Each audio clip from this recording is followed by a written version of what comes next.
बड़ी खबर उत्तर प्रदेश के कानपुर से, जहां पर पुलिस टीम पर हमला हुआ है और इसमें 8 पुलिसकर्मी शहीद हो गए हैं। आपको बता दें सी और एसओ समेत 8 पुलिसकर्मी इस हमले में शहीद हो गए हैं। बताया गया कि पुलिस विकास दुबे नाम के बदमाश को गिरफ्तार करने के लिए गई थी, जहां बदमाशों ने छतों से पुलिस टीम पर फायरिंग की, जिसमें सी और एसओ समेत 8 पुलिसकर्मी शहीद हो गए। बदमाशों से मुठभेड़ के दौरान शहीद होने वालों में सीओ बिल्हौर भी शामिल हैं। तो ये इस वक्त की बड़ी खबर उत्तर प्रदेश के कानपुर से, जहां पर पुलिस टीम पर हुआ है बहुत बड़ा हमला। कई सवाल खड़े होते हैं इस पूरे हमले के बाद। सवाल ये कि आखिर कैसे फेल हो गई उत्तर प्रदेश की पुलिस।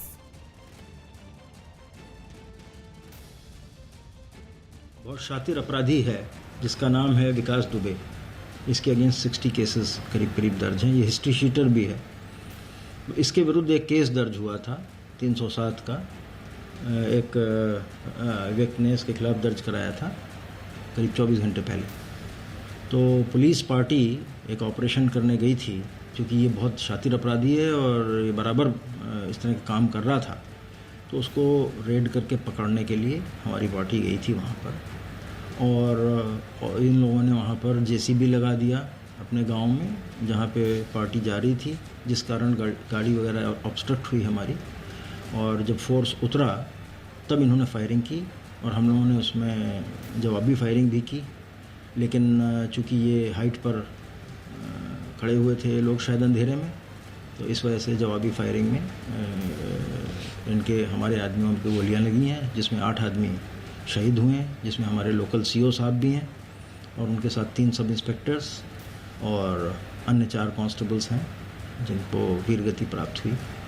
और इसके अलावा करीब 7 आदमी हमारे घायल भी हुए हैं और वो ऑपरेशंस अभी भी जारी हैं, क्योंकि ये लोग भाग गए हैं अंधेरे का फ़ायदा उठा करके। और हमारे आईजी, एडीजी और यहाँ से हमने एडीजी लॉ एंड ऑर्डर को भी वहाँ भेजा है इन ऑपरेशंस को सुपरवाइज़ करने के लिए। और साथ ही ये जो फॉरेंसिक टीम है कानपुर की तो तुरंत पहुँच गई थी।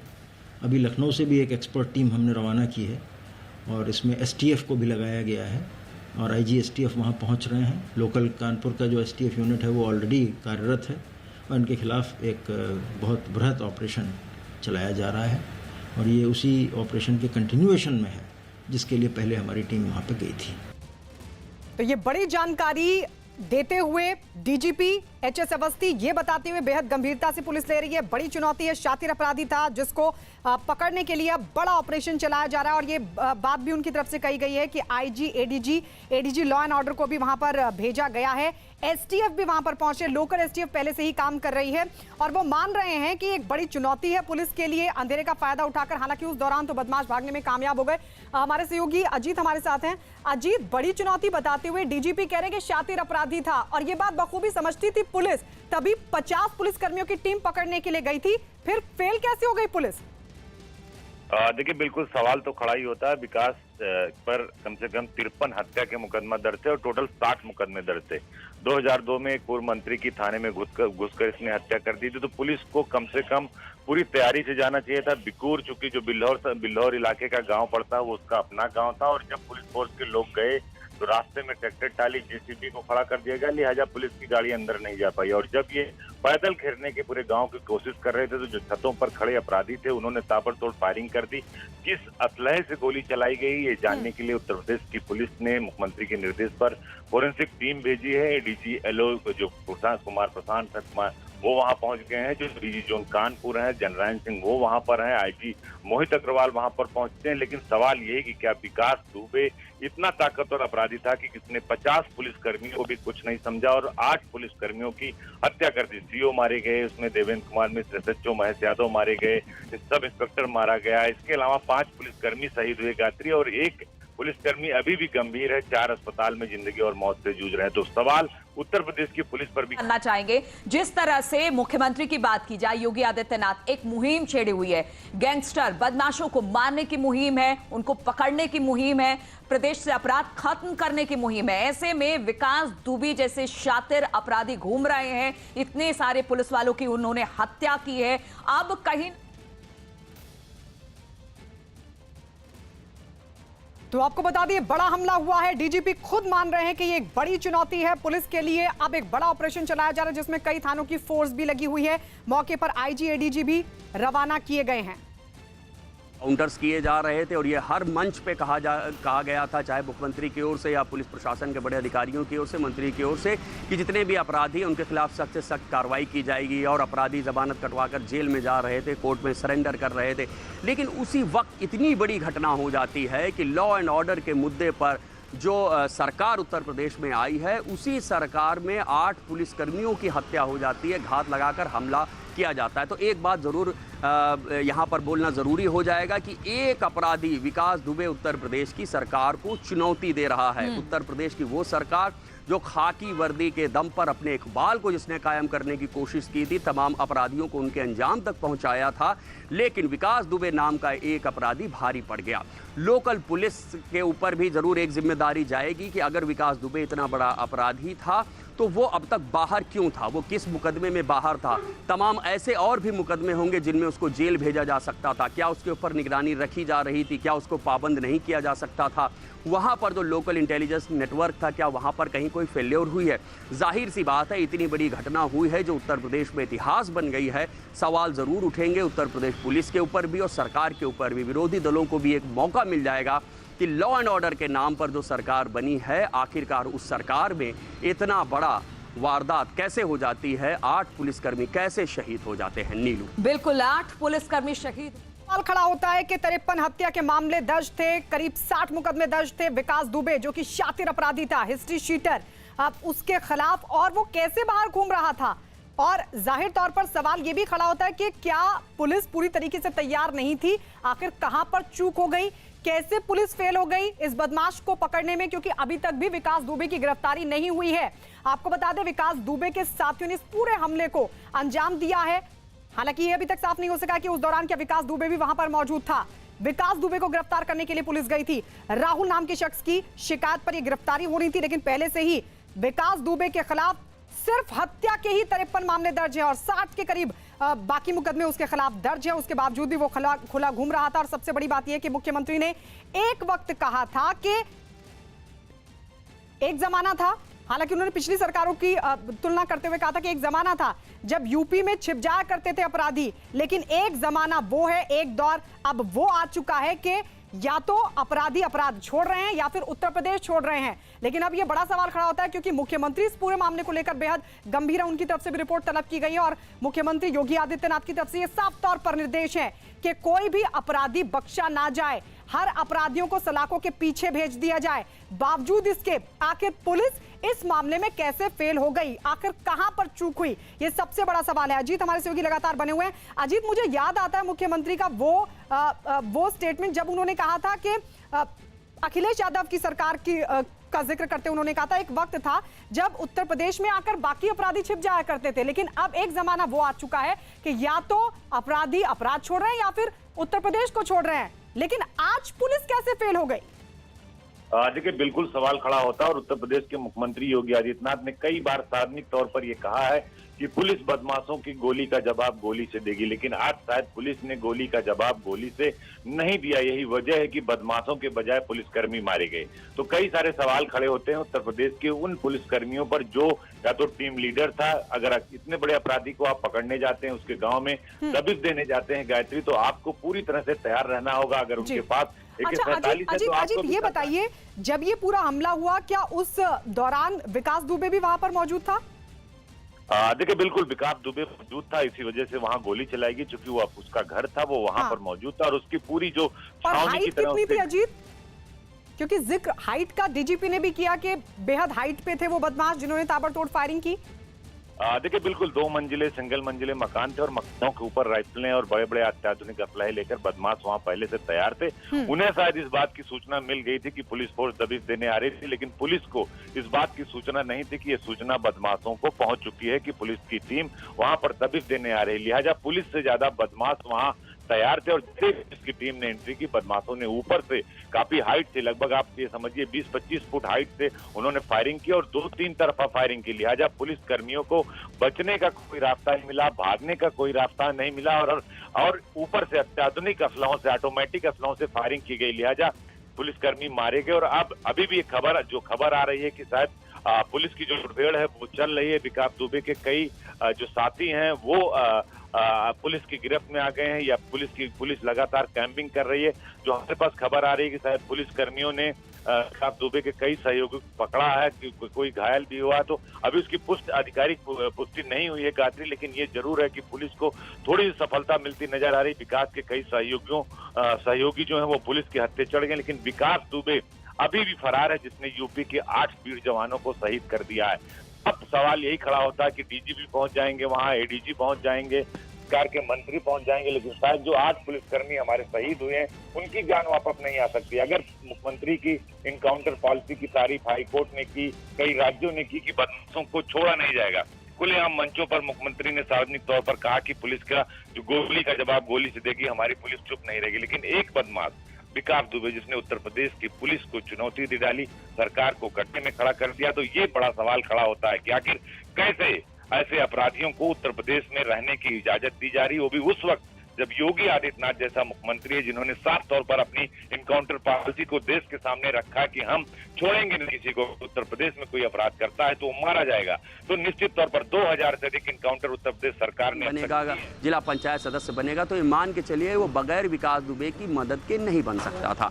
तो विकास दुबे की मदद से ही वहाँ पर जो रूरल एरिया है वहाँ पर पॉलिटिक्स चलती है। तो जो भी पॉलिटिकल पार्टीज़ हैं वो कहीं ना कहीं उससे जुड़ी रहते हैं। जाहिर तौर पे तो अभी मुझे नहीं जानकारी वो किसी पॉलिटिकल पार्टी से जुड़ा है या नहीं, लेकिन शुरुआती दौर में वो बहुजन समाज पार्टी से जुड़ा हुआ था और जब मौका मिलता था वो सपा में भी अब जो राजमा लेता था, वहाँ भी कुछ लोगों को थोड़ा सा सपोर्ट कर देता था, उसके सपोर्ट से लोग जीत जाते थे। जिसकी सरकार आती थी वहाँ पर वो पैड बनाने की कोशिश करता था, लेकिन आदतन अपराधी है वो बड़ा अपराधी था। और ये देखिए 2 तस्वीर हम आपको दिखा रहे हैं। एक तरफ तस्वीर है इसी विकास दुबे नाम के शातिर बदमाश की, जिसके खिलाफ सिर्फ हत्या के 53 मामले दर्ज हैं और कुल मिलाकर 60 के करीब मुकदमे दर्ज है। बावजूद इसके खुला घूम रहा था। कैसे खुला घूम रहा था, ये बड़ा सवाल। और दूसरी तस्वीर आप देख रहे हैं, 8 पुलिसकर्मी शहीद हो गए, जिसमें सीओ भी शामिल है। 50 के करीब पुलिसकर्मी इस टीम में शामिल थे। डीजीपी ने जो जानकारी दी है उसके मुताबिक सीओ, 3 सब इंस्पेक्टर भी इसमें शामिल थे, बाकी कांस्टेबल थे। अंधेरे का फायदा उठाकर बदमाश भागने में कामयाब है। हालांकि हमारे सहयोगी अजीत बता रहे हैं कि अभी पुलिस की तरफ से इस बात की पुष्टि नहीं की गई, लेकिन मुठभेड़ चल रही है बदमाशों के साथ पुलिस की। डीजीपी ने भी इस बात का जिक्र किया, एक बड़ा ऑपरेशन चलाया जा रहा है। प्राथमिकता है कि जल्द से जल्द सभी बदमाशों को गिरफ्तार कर लिया जाए। और विकास दुबे जो आप इन तस्वीरों में देख रहे हैं, विकास दुबे नाम का ये शातिर बदमाश, हिस्ट्री शीटर, जिसके खिलाफ इनाम भी घोषित था, 53 मामले हत्या के और कुल मिलाकर 60 मुकदमे इसके खिलाफ दर्ज थे। सवाल बड़ा, कैसे खुला घूम रहा था अजीत? विकास दुबे जैसे अपराधी को कई बार राजनीतिक संरक्षण भी दिया गया। ऐसे अपराधी तभी जिंदा रह पाते हैं, पनप पाते हैं, उनका राजनीतिक रसूख बढ़ जाता है, उनका प्रभाव बढ़ जाता है जब पीछे से उनके पीछे बड़े नेता होते हैं सरकार में शामिल। यही वजह है कि विकास दुबे चाहे समाजवादी पार्टी की सरकार हो, चाहे बसपा की सरकार हो, या फिर वर्तमान में भारतीय जनता पार्टी की सरकार हो, कहीं ना कहीं से उसकी बैकिंग थी, जिसकी वजह से वो बचा हुआ था। जबकि कानपुर में आए दिन पुलिस ने मुठभेड़ में कई बदमाशों को मारा गिराया, कई बदमाश अरेस्ट हुए। एक वक्त आया कि लोग बड़े बड़े अपराधी थानों में पहुंचे और कहा साहब मुझे बेल नहीं, मुझे जेल चाहिए। तो ये वक्त था योगी आदित्यनाथ के दौर का, जब बदमाशों ने उत्तर प्रदेश को छोड़ा या तो मारे गए। तो अब एक सवाल खड़ा होता है कि क्या कानपुर की पुलिस ने घुटने टेक लिए थे विकास दुबे के सामने, या फिर उसके पीछे बड़ा राजनीतिक संरक्षण था जिसकी वजह से उसकी गिरफ्तारी नहीं हो पा रही थी। कल जब 307 यानी हत्या के प्रयास का एक मुकदमा दर्ज हुआ, उसके आरोप में उसके घर दबिश दी गई, लेकिन दबिश का परिणाम पूरे उत्तर प्रदेश के, पूरे देश के सामने है कि हमारे 8 जवान शहीद हो गए, जिसमें डीएसपी समेत हमारे 7 पुलिसकर्मी भी मारे गए। तो अब उत्तर प्रदेश के मुख्यमंत्री की तरफ से साफ तौर पर कह दिया गया है कि जिन्होंने गोली चलाई है उनको जवाब गोली से दिया जाएगा। एडीजी एलओ वहां पर पहुंच चुके हैं, डीजीपी भी थोड़ी देर में जाएंगे। जो वहां के प्रभारी मंत्री हैं वो वहां पहुंचे हैं। सतीश महाना जो कानपुर के मंत्री हैं वो वहां पर, उनको कहा गया है कि मौके पर जाएं। जो प्रभारी मंत्री हैं उनको भेजा गया है। तो अब एक बड़ा सवाल, बड़ी चुनौती विकास में उत्तर प्रदेश सरकार और उत्तर प्रदेश पुलिस दोनों के लिए गायत्री। सबसे बड़ी चुनौती होगी कि उसे ढूंढ निकाला जाए, उसकी अरेस्टिंग सबसे बड़ी जरूरत है, क्योंकि जिन 8 कर्मियों की जो 8 पुलिसकर्मी हमारे शहीद हुए हैं, उनकी शहादत कम से कम बेकार नहीं जानी चाहिए इस विकास दुबे की वजह से। बिल्कुल, कम से कम ये शहादत बेकार ना जाए। लेकिन एक बड़ा सवाल ये भी खड़ा होता है कि अब पुलिस पूरी मुस्तैदी के साथ काम कर रही है, तो फिर पहले क्यों नहीं किया गया? ये 2 तस्वीर हम आपको दिखा रहे हैं। 8 पुलिसकर्मी शहीद हुए हैं, जिसमें एसओ शामिल है, डीएसपी, डीजीपी ने खुद इस बात की जानकारी दी, 3 सब इंस्पेक्टर भी इसमें शामिल थे और बाकी कांस्टेबल। 8 पुलिसकर्मी शहीद हो गए, 4 पुलिसकर्मी जिंदगी और मौत से अस्पताल में जूझ रहे हैं। लेकिन बड़ा सवाल ये खड़ा होता है कि आखिर बदमाश पुलिस पर भारी कैसे पड़ गए। सवाल यह भी खड़ा होता है कि बाकी बदमाशों में क्या संदेश जाएगा। आप सोचिए, जहां एक तरफ मुख्यमंत्री योगी आदित्यनाथ के साफ निर्देश हैं, उनकी इनकाउंटर पॉलिसी की जगह जगह तारीफ हुई है, दूसरे राज्यों में तारीफ हुई है, और उसके बाद आखिर विकास दुबे नाम का यह शातिर बदमाश इतना बड़ा हो गया कि उसने पुलिस टीम पर धावा बोल दिया। उसके साथियों ने घात लगाकर पुलिस टीम पर हमला किया। हाइट पर थे, जिसका जिक्र डीजीपी ने किया कि हाइट पर थे, और इसी का फायदा उठाकर बदमाश अंधेरे का फायदा उठाकर मौके से भागने में कामयाब रहे। ताबड़तोड़ फायरिंग की गई। जानकारी ये मिल रही है पुलिस की तरफ से, हालांकि पुष्टि नहीं की गई, लेकिन एक बड़ा ऑपरेशन जिसका जिक्र डीजीपी ने किया, एक बड़ा ऑपरेशन चल रहा है और मुठभेड़ फिलहाल भी चल रही है, क्योंकि पुलिस की प्राथमिकता की जल्द से जल्द विकास दुबे समेत उसके तमाम साथियों को गिरफ्तार कर लिया जाए। बहुत शातिर अपराधी है जिसका नाम है विकास दुबे। इसके अगेंस्ट 60 केसेस करीब दर्ज हैं। ये हिस्ट्री शीटर भी है। इसके विरुद्ध एक केस दर्ज हुआ था 307 का, एक व्यक्ति ने इसके खिलाफ दर्ज कराया था करीब 24 घंटे पहले।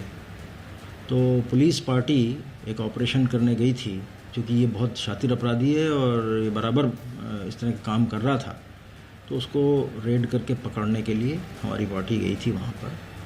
और इन लोगों ने वहाँ पर जेसीबी लगा दिया अपने गांव में, जहाँ पे पार्टी जा रही थी, जिस कारण गाड़ी वगैरह ऑब्स्ट्रक्ट हुई हमारी। और जब फोर्स उतरा तब इन्होंने फायरिंग की और हम लोगों ने उसमें जवाबी फायरिंग भी की। लेकिन चूँकि ये हाइट पर खड़े हुए थे लोग शायद अंधेरे में, तो इस वजह से जवाबी फायरिंग में हमारे आदमियों पर गोलियाँ लगी हैं, जिसमें 8 आदमी शहीद हुए हैं, जिसमें हमारे लोकल सीओ साहब भी हैं और उनके साथ 3 सब इंस्पेक्टर्स और अन्य 4 कांस्टेबल्स हैं जिनको वीरगति प्राप्त हुई। और इसके अलावा करीब 7 आदमी हमारे घायल भी हुए हैं और वो ऑपरेशन अभी भी जारी हैं, क्योंकि ये लोग भाग गए हैं अंधेरे का फ़ायदा उठा करके। और हमारे आईजी, एडीजी और यहाँ से हमने एडीजी लॉ एंड ऑर्डर को भी वहाँ भेजा है इन ऑपरेशंस को सुपरवाइज करने के लिए। और साथ ही ये जो फॉरेंसिक टीम है कानपुर की तो तुरंत पहुँच गई थी। अभी लखनऊ से भी एक एक्सपर्ट टीम हमने रवाना की है और इसमें एसटीएफ को भी लगाया गया है और आईजी एसटीएफ वहाँ पहुँच रहे हैं। लोकल कानपुर का जो एसटीएफ यूनिट है वो ऑलरेडी कार्यरत है और इनके खिलाफ एक बहुत बृहत ऑपरेशन चलाया जा रहा है और ये उसी ऑपरेशन के कंटिन्यूएशन में है जिसके लिए पहले हमारी टीम वहाँ पे गई थी। अजीत, डीजीपी बता रहे हैं कि 24 घंटे पहले शिकायत दर्ज हुई थी, उसके बाद विकास दुबे के खिलाफ कार्रवाई के लिए पुलिस टीम पहुंची थी। लेकिन बड़ा सवाल है कि पहले भी तो उसके खिलाफ मामले दर्ज थे, तब क्या इंतजार किया जा रहा था पुलिस की तरफ से कि कोई विकास दुबे के खिलाफ शिकायत दर्ज कराए, उसके बाद ये कार्रवाई हो, जबकि मुख्यमंत्री तो साफ तौर पर कह चुके हैं जितने भी बदमाश हैं उनको अंदर डालो। देखिए, बिल्कुल कहीं ना कहीं ये सवाल खड़ा होता है कि आखिर जब उसके खिलाफ मामला दर्ज हुआ तभी पुलिस एक्टिव क्यों हुई। उसके पहले भी उसके खिलाफ 5 दर्जन से अधिक यानी 60 मुकदमे दर्ज हैं, 53 हत्या के मामले दर्ज हैं और थाने में घुसकर उसने हत्या करी थी पूर्व मंत्री की। तो निश्चित तौर पर बड़ा अपराधी था और पुलिस कहीं ना कहीं उसे इग्नोर कर रही थी। उसके पीछे क्या कोई राजनीतिक दबाव था, राजनीतिक रसूख का मसला था, जिसकी वजह से पुलिस उस पर हाथ नहीं डाल रही थी। लेकिन कल जब 307 यानी हत्या के प्रयास का मुकदमा दर्ज हुआ तो पुलिस ने दबिश डाली, लेकिन दबिश डालने 50 पुलिसकर्मियों के साथ के तैयारी से पूरी नहीं गई, लिहाजा जो वहां बदमाश थे वो ऊपर छतों पर मौजूद थे, उन्होंने फायरिंग कर दी। तो अब जो मुख्यमंत्री के निर्देश पर एसटीएफ को लगाया गया, आईजी एसटीएफ जो अमिताभ यस हैं वो कानपुर के लिए रवाना हो गए। कानपुर की जो पूरी यूनिट है एसटीएफ की वो वहां पर पहुंच गई है। फॉरेंसिक टीम लखनऊ से रवाना की गई। इसके अलावा कई जिलों के अधिकारी वहां पहुंचे हैं। एडीजी जोन कानपुर जो है जनरायन सिंह वो वहां पहुंचे हैं, आईजी कानपुर वहां पर पहुंचे हैं। तो 6 जिलों के पुलिस फोर्स को लगाएगा। और जो खबर हमारे पास आ रही है कि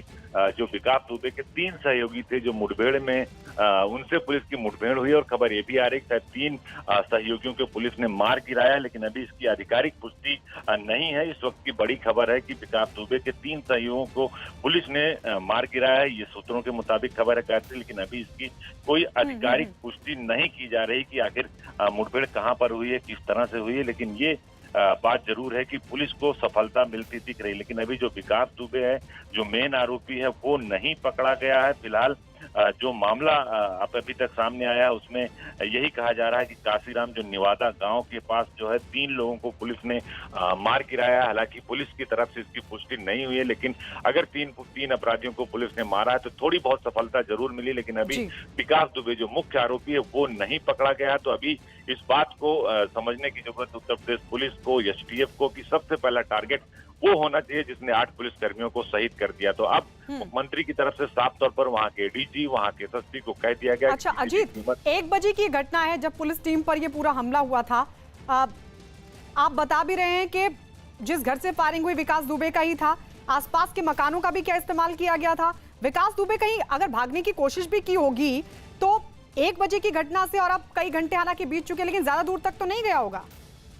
देखिए, रात की जो घटना थी गायत्री, साफ तौर पर पुलिसकर्मी जब मारे गए तो जो पुलिसकर्मी थे वो भी गांव से बाहर भाग खड़े हुए। तो भागने का पूरा मौका था विकास दुबे के पास। अगर वो भागा होगा तो निश्चित तौर पर वहां से भाग गया होगा। लेकिन अब पुलिस के सामने यही चुनौती है कि विकास दुबे को ढूंढना ही अगर गांव में होता तो पुलिस ने गांव को चारों तरफ से घेर रखा है। पुलिस की तरफ से काम्बिंग की जा रही है, तलाशी ली जा रही है, तो अब तक वो पुलिस की गिरफ्त नहीं होता। लेकिन जो एक खबर आ रही है कि काशीराम जो निवादा गांव है बिल्लौर थाने के आसपास, वहां विकास के 3 सहयोगियों को पुलिस ने मार गिराया है, ऐसी खबर आ रही है। इसे मारे जाने की सूचना है। AK-47 के कार्टेज मिले हैं। जो सबसे बड़ा चौंकाने वाली बात है कि AK-47 या तो पुलिस के पास होनी चाहिए या किसी डिफेंस के पर्सन के पास। आम आदमी के पास, मेरी नॉलेज में जहाँ तक है, आम आदमी को AK-47 शायद नहीं मिलती है, क्योंकि ये ऐसा वेपन है ऑटोमेटिक जो सिर्फ सरकार के मुलाजिमों के पास होता है। खासकर पुलिस फोर्सेस की बात की जाए, छत से 12 से 14 कार्टेजेस मिले हैं। अब छत पे कार्टेजेस तो खुद उड़ के पहुंचेंगे नहीं, किसी ने इसको यूज किया होगा। इसका मतलब ऑटोमेटिक वेपन्स थे। इसकी अब जांच का विषय है, एडीजी उसकी भी जांच कर रहे हैं कि दूसरी चीज, घर के लोग इंटेल्स थे कि नहीं, क्योंकि अब कोई बताने की स्थिति में नहीं है। गांव में उसका इतना खौफ या उसका इतना पकड़ या उसकी इतनी अच्छी ग्रिपिंग है, गांव वाले साफ कहते हैं भैया हमें नहीं मालूम कहाँ हुई रहो। सीधी देसी भाषा, भैया आपने कुछ देखा? हमें नहीं मालूम, हम तो सोए रह। तो कुछ ना कुछ देसी भाषा में कह के सब किनारे हो जाते हैं। यही कोई पहली बार नहीं हुआ। 99 से लेके अब तक अगर इस 20 साल के 21 साल के एपिसोड को देखा जाए तो कई बार पुलिस आई। एडिशनल एसपी नवनीत राणा से लेके पवित्र मोहन त्रिपाठी से लेके त्रिपुरारी पांडे से लेके केपी सिंह से लेके सतीश गौतम से लेके ऐसे तमाम अधिकारी रहे जिन्होंने दबिशें दी, लेकिन सबको खाली हाथ लौटना पड़ा। आज तक कोई 21 वर्षों में गिरफ्तार करके नहीं ले जा पाया। शायद महेश यादव जो अकेले टीम के साथ पहले आए, जितनी मेरी जानकारी और जितनी यहाँ जानकारी मिल रही है, पुलिस अभी शेयर नहीं कर रही है। महेश यादव यहाँ पहले पहुंचे थे और उसके बाद उनके साथ मिसहैंडलिंग हुई और वो अपनी जान बचा के भागे। इसकी सूचना जब आला अधिकारियों को मिली तो क्षेत्राधिकारी को ये निर्देश दिए गए कि कई थाने का फोर्स। तो ये बड़ी जानकारी हमारे सहयोगी दे रहे हैं अमित गंजू, ये बताते हुए कि पहले एसओ महेश यादव वहां पर पहुंचे थे जब उनके साथ बदतमीजी हुई, उसके बाद बाकी थानों की फोर्स को मौके पर बुलाया गया। और इस वक्त की अहम खबर यह भी मिल रही है इस पूरे मामले से जुड़ी, वो ये कि 3 साथी हैं उन्हें मार गिराया गया है पुलिस के ऑपरेशन के दौरान। जैसा कि डीजीपी की तरफ से भी ये जानकारी दी गई थी कि एक बड़ा ऑपरेशन चलाया जा रहा है और प्राथमिकता यही कि जल्द से जल्द विकास दुबे उसके साथियों को पकड़ा जाए। लेकिन विकास दुबे तो अभी गिरफ्त से बाहर है। बताया जा रहा है कि इस मुठभेड़ के दौरान 3 साथी उसके मार गिराए गए हैं। पुलिस ने हालांकि अभी इस बात की पुष्टि नहीं की है, लेकिन जानकारी मिल रही है। और अपडेट ये कि 500 से ज्यादा लोगों के जो मोबाइल हैं वो सर्विलांस पर हैं। अंधेरे का फायदा उठाकर हालांकि बदमाश भागने में कामयाब हो गए थे। और इस बीच अपडेट ये भी, जानकारी ये भी कि मुख्यमंत्री योगी आदित्यनाथ की तरफ से श्रद्धांजलि दी गई है शहीद पुलिसकर्मियों को। होगा कि अपराधी बैकफुट पे हैं, जो संगठित अपराध है वो भी कम हुआ है। लगातार पुलिस ने अपनी कार्रवाई की हैं, एनकाउंटर्स हुए हैं, हाफ एनकाउंटर्स हुए हैं और कोर्ट के माध्यम से प्रोसिक्यूशन कराया गया है, लोगों को सज़ा भी दिलाई गई है। लेकिन एक बात ये जो वाकया कानपुर नगर का है, ये पूरे सिस्टम के ऊपर, पुलिस के इकबाल के ऊपर सवालिया निशान ज़रूर लगा देता है। जब पुलिस को मालूम था विकास दुबे इतना शातिर अपराधी है तो पहले से ही उसकी घेरेबंदी कोर्ट के माध्यम से क्यों नहीं की गई? उसके पुराने मुकदमों को क्यों नहीं खंगाला गया? उसको पुराने मुकदमे ही उसको जेल क्यों नहीं भेजा गया। जो मेरी जानकारी है, एक मामले में उसको आजीवन कारावास हो चुकी है, सिद्धेश्वर पांडे हत्याकांड था, इसके बाद वो बाहर चल रहा था फिलहाल बेल पे। तो जब वो बेल पे बाहर चल रहा था, उसकी एक्टिविटीज़ क्या थी, क्या वो अभी भी अपराध में संलिप्त था, क्या वो अपराधियों को संरक्षण दे रहा था, क्या उसको कोई राजनीतिक संरक्षण प्राप्त था, क्या उसको कुछ पुलिस कर्मियों का भी संरक्षण प्राप्त था, इन सारी बातों की जानकारी पुलिस को होनी चाहिए थी। एक अच्छी दबिश यही मानी जाती है कि पुलिस पूरी तैयारी के साथ जाती है, जितने एंट्री और एग्जिट पॉइंट होते हैं उनको चेक किया जाता है, वहां पर तैनाती की जाती है। और विकास दुबे जैसा अपराधी है, जब आप उसके आवास पर, उसके गांव पर दबिश देने जाते हैं तो ये मान के चलिए तैयारी ऐसी होनी चाहिए कि बुलेट प्रूफ जैकेट्स होनी चाहिए, जैसे आपने हेलमेट होने जिक्र किया चाहिए। अभी और तो ये जानकारी दी जा रही है, लगातार ये जानकारी मिल रही है कि AK-47 शायद इस्तेमाल किया गया था, संभवतः उनकी तरफ से इस्तेमाल किया गया था। हालांकि अभी तक इस बात की पुष्टि आधिकारिक तौर पर पुलिस की तरफ से नहीं की गई है, लेकिन जिस तरह के हथियारों का इस्तेमाल किया गया है वो अपने आप में एक बड़ी चिंता का विषय है। और यही वजह है कि जो कानपुर की फोरेंसिक टीम है वो पहले ही पहुंच चुकी है, लखनऊ की फोरेंसिक टीम को भी मौके पर भेजा गया ये पता लगाने के लिए कि किस तरीके के हथियारों का इस्तेमाल हुआ था पुलिस टीम पर हमले के लिए। ये बड़ा हमला पुलिस टीम पर, 8 पुलिसकर्मी इसमें शहीद हो गए हैं, एक CO, 3 सब इंस्पेक्टर और 4 कांस्टेबल बताया जा रहा है, जबकि डीजीपी की तरफ से यह भी जानकारी दी गई कि 7 जवान फिलहाल अस्पताल में भर्ती हैं जो कि इस पूरे घटना के दौरान जख्मी हुए हैं। तो कई सवाल खड़े होते हैं, क्या कोई राजनीतिक रसूख था? क्योंकि हमारे सहयोगी ये भी जानकारी दे रहे हैं कि सरकार चाहे बसपा की रही हो, सपा की रही हो या फिर मौजूदा सरकार रही हो, वो खुलेआम घूमता रहा। क्या पुलिस कर्मियों का भी संरक्षण था? यह भी बड़ा सवाल है। किसी मंदिर के बाहर से भी ऋषभ, चप्पल आपसे चोरी हम होती बातचीत है, तो करेंगे, पुलिस को- लेकिन तो 24 घंटे पहले जो शिकायत दर्ज हुई थी उसके आधार पर पुलिस दबिश देने के लिए पहुंची थी, लेकिन बताया यह भी जा रहा है कि 21 सालों से लगातार वो इस तरीके के मामलों में इन्वॉल्व रहा है। इस तरीके के मुकदमे उसके खिलाफ एक के बाद एक दर्ज होते गए, बावजूद इसके उसकी गिरफ्तारी नहीं हुई। अजीत हमारे सहयोगी लगातार हमारे साथ बने हुए हैं। अजीत, सबसे बड़ा सवाल ये, जो 2 जानकारी हमारे दूसरे सहयोगी अमित गंजू ने दी, एक तो ये संभवतः AK-47 का इस्तेमाल किया गया है, और दूसरी जानकारी वो ये दे रहे थे कि पहले जो SO महेश यादव है वो मौके पर पहुंचे थे, उनके साथ कुछ हुआ, उसके बाद बाकी थानों की जो फोर्स थी वो पहुंची। पुलिस कर्मियों के ऊपर फायरिंग कर दी गई और ऐसा लगता है कि कहीं ना कहीं पुलिस का जो तंत्र है उसमें कोई ना कोई खामी रही, कोई ना कोई पुलिस का भेदिया है जिसने पुलिस वालों के वहां पे जाने की जानकारी जो हिस्ट्री शीटर है विकास दुबे उसको दे दी, जिसके बिल्कुल शाम, ये बात लगातार तो शायद ये जानकारी बदमाशों तक पहुंच गई थी, हिस्ट्री शीटर विकास दुबे तक पहुंच गई थी। उसके बाद पूरी योजना बनाई गई कि अगर पुलिस पहुंचती है, पुलिस टीम पहुंचती है, तो फिर किस तरीके से पुलिस को नाकाम किया जाए, पुलिस पर हमला किया जाए। और यही वजह है कि हथियारों से लैस थे ये सभी बदमाश, जिनकी तादाद 1 दर्जन के करीब बताई जा रही है। हालांकि अभी जो जानकारी मिल रही है, मुठभेड़ के दौरान विकास दुबे के 3 साथियों को ढेर कर दिया गया है, लेकिन अभी भी विकास दुबे पुलिस की गिरफ्त से बाहर है। AK-47 का इस्तेमाल हुआ था या फिर नहीं हुआ था, अब यह जांच का विषय है, क्योंकि कानपुर की फोरेंसिक टीम मौके पर पहुंची हुई है, लगातार इन्वेस्टिगेशन जारी है। तो वहीं लखनऊ की फोरेंसिक टीम को भी मौके पर भेजा गया है, यह पता लगाने के लिए किस तरह के हथियारों से पुलिस पर हमला हुआ था, किस तरह के हथियारों से गोली चली थी। हालांकि हमारे सहयोगी जो जानकारी दे रहे थे वो ये बता रहे थे कि संभवतः AK-47 का इस्तेमाल किया गया होगा। अजीत हमारे सहयोगी बने हुए हैं। अजीत, AK-47 का संभवतः इस्तेमाल, हालांकि जांच का विषय हुआ था या नहीं हुआ था, लेकिन एक बड़ी चिंता का विषय। देखिए, बिल्कुल गायत्री, अगर ये कहें कि AK-47 का इस्तेमाल हुआ था तो गलत नहीं होगा, क्योंकि छत के ऊपर से AK-47 के जो खोखे हैं वो बरामद हुए हैं। AK-47 वो असला होता है जो पुलिस के पास भी कम मात्रा में है, या तो आर्मी के पास होता है या पैरामिलिट्री फोर्स के पास होता है, लेकिन विकास दुबे के पास ये असला मौजूद था, क्योंकि जो कारतूस मिले हैं वो इस बात के पर्याप्त सबूत हैं कि AK-47 चलाई गई, पुलिस वाले उससे घायल हुए, क्योंकि AK-47 बहुत ही पावरफुल हथियार होता है, अवैध इनलीगल हथियार होता है, वो पब्लिक को अलाउ नहीं होता, सिर्फ पुलिसकर्मी उसे यूज कर सकते हैं, आर्मी और मिलिट्री। तो निश्चित तौर पर बड़ा अपराधी था, उसे कहीं ना कहीं पनाह दी जा रही थी, जिसकी वजह से गांव में छतों पर 47 चलाई गई। 47 की जो मारने की क्षमता होती है वो भी काफी दूर होती है और काफी बड़ा खतरनाक वेपन्स होता है, कहा जाता है हथियारों की महारानी कहा जाता है AK-47 को। तो निश्चित तौर पर AK-47 से गोलियां चलाई गई, कार्बाइन से गोलियां चलाई गई, राइफलों से गोलियां चलाई गई, जिसकी वजह से हमारे 8 पुलिसकर्मी शहीद हुए। हालांकि ये खबर जरूर आ रही है कि विकास दुबे के 3 साथियों को पुलिस ने मार गिराया, लेकिन अभी पुलिस की तरफ से कोई आधिकारिक बयान नहीं आया। लेकिन पूरे प्रदेश की जो STF पुलिस फोर्स है वो लग गई है। IG STF अमिताभ यस, जो पुलिस फोर्स के तेज तर्रार अफसर माने जाते हैं और अपराधियों में काफी खौफ है उनके नाम का, उनको वहां भेजा गया। उनकी पूरी टीम वहां पर लगाई गई है। अगल बगल की कई जिलों की पुलिस फोर्स लगाई गई, पैरामिलिट्री फोर्स को तैनात किया गया। तो अब सबसे बड़ा चैलेंज यही है कि विकास दुबे को गिरफ्तार किया जाए, जिसने यूपी के यानी हमारे 8 जवानों को शहीद कर दिया है। गायत्री। अजीत, इससे पहले भी लगातार पुलिस के जो अधिकारी थे वो दबिश देने के लिए पहुंचते रहे, लेकिन कामयाबी किसी को नहीं मिली। ये तमाम चीजें बताती हैं कि रसूख तो बड़ा था, लेकिन अब ये रसूख राजनीतिक था या फिर पुलिस कर्मियों की तरफ से था?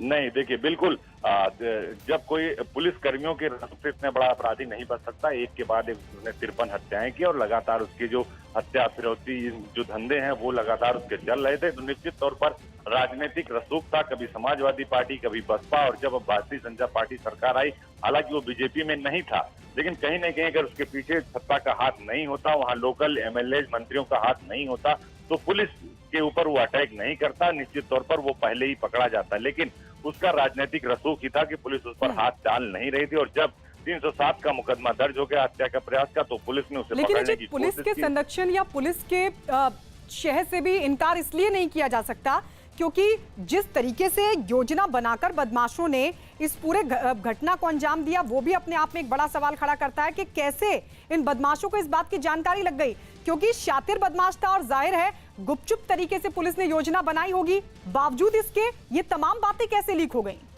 देखिए बिल्कुल इस बात में कोई शक नहीं है कि विकास दुबे को सूचना पहले मिल गई, पुलिस फोर्स वहां दबिश देने आ रही है, और ये सूचना निश्चित रूप से जो आप सवाल कर रहे हैं कहीं न कहीं पुलिस संदेह के घेरे में भी है कि कहीं किसी पुलिसकर्मी या थाने के लोगों ने तो नहीं सूचना दी, क्योंकि विकास दुबे चूंकि ताकतवर था और ये कहा जाता है कि उसके पुलिस वालों से भी अच्छे संबंध थे, लिहाजा कहीं ना कहीं पुलिस जब फोर्स दबिश डालने के लिए निकली होगी तो इस बात की सूचना विकास दुबे और उसके साथियों को पहले ही मिल गई थी। तो उसका परिणाम ये हुआ कि वो पहले से तैयार हो गए, छतों पर बैठ गए, हाथ लगाकर, जितना पुलिस कॉम्बिंग करती है वो उन्होंने अपनी पूरी कॉम्बिंग व्यवस्था तैयार कर ली, और जैसे ही पुलिस पहुंची तो गांव के बाहर उन्होंने JCB खड़ी कर दी। JCB खड़ी होने की वजह से पुलिस गाड़ी से वहां नहीं जा पाई, और सबसे पहले SHO महेश यादव पहुंचे थे, वो आगे गए, तब गोली चल गई। उसके बाद सारी पुलिस फोर्स पहुंची, CO पहुंचे, और CO भी जो देवेंद्र मिश्रा, उनको भी गोली आकर लगी, उनकी भी मौत हो गई। तो 8 पुलिसकर्मी हमारे शहीद हो गए, 4 पुलिसकर्मी जो घायल थे उसमें एक की हालत गंभीर है। तो इन सब व्यवस्थाओं को लेकर कहीं न कहीं एक बड़ा सवाल खड़ा हो रहा है, और विपक्ष भी सवाल खड़ेगा उस वक्त जब उत्तर प्रदेश के मुख्यमंत्री ने साफ कर दिया है कि गोली का जवाब गोली से दिया जाएगा, अपराधियों को किसी प्रकार की छूट नहीं दी जाएगी। 2000 से अधिक अपराधियों का एनकाउंटर उत्तर प्रदेश सरकार ने कर रखा है। तो अब एक मैसेज जो है वो कहीं न कहीं ठीक तरीके से मैसेज नहीं दिया, और कई सारे सवाल खड़ा हुआ, और ये लापरवाही निश्चित तौर पर पुलिस की लापरवाही कही जाएगी। कैसे जान से मारने की धमकी की शिकायत पर कानपुर के बिल्हौर सर्किल का पूरा फोर्स कानपुर देहात के बिकरू गांव में दबिश देने के लिए पहुंचा था। जब यहां अपराधियों को पता चला कि पुलिस आ रही है तो उन्होंने यहां पर JCB लगा करके उनका रास्ता रोक लिया, और इसके बाद पुलिस कर्मियों पर ताबड़तोड़ फायरिंग की, जिसमें CO बिल्हौर, SO शिवराजपुर सहित 8 पुलिसकर्मियों की मौत हो गई है, जबकि 6 से अधिक पुलिसकर्मी गंभीर रूप से घायल हुए हैं, जिन्हें इलाज के लिए अस्पताल में भर्ती कराया गया है। घटना के बाद जैसे ही आला अधिकारियों को इसकी जानकारी हुई, वे मौके पर पहुंचे। पूरे जिले का फोर्स इस समय बिकरू गांव पर मौजूद है। इसके अलावा बिकरू आसपास के इलाके को सील कर दिया गया है।